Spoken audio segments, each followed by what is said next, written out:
if you're going to go after voting machines, you have two options. One is to break into the secure storage facility where they live 300 and so days of the year.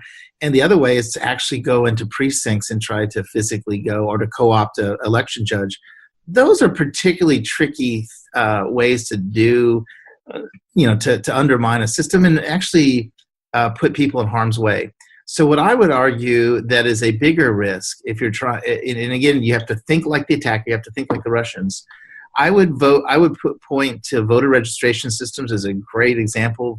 Voter registration logs, poisoning of those logs, as a great example of undermining confidence. The scenario is that people go to polls, they look, and they're not on the poll, they're not on the list of registered voters.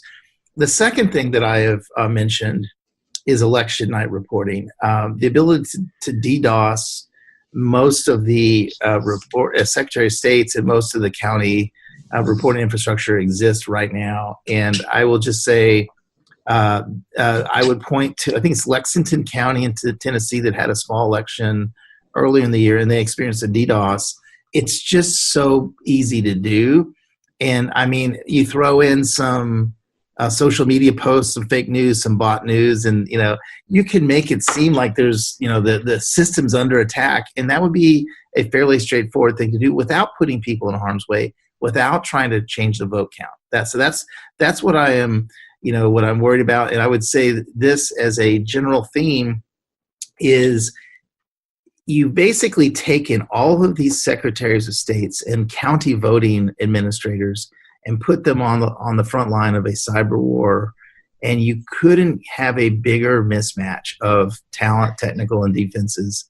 Yeah. So I think there's a lot of catching up to do. I read an interesting foreign policy article about the Cold War and how the U.S. essentially did this from 1945 to 1991, which was in the context of the domino theory and all that, we actually went and manipulated votes in different, in the developing world.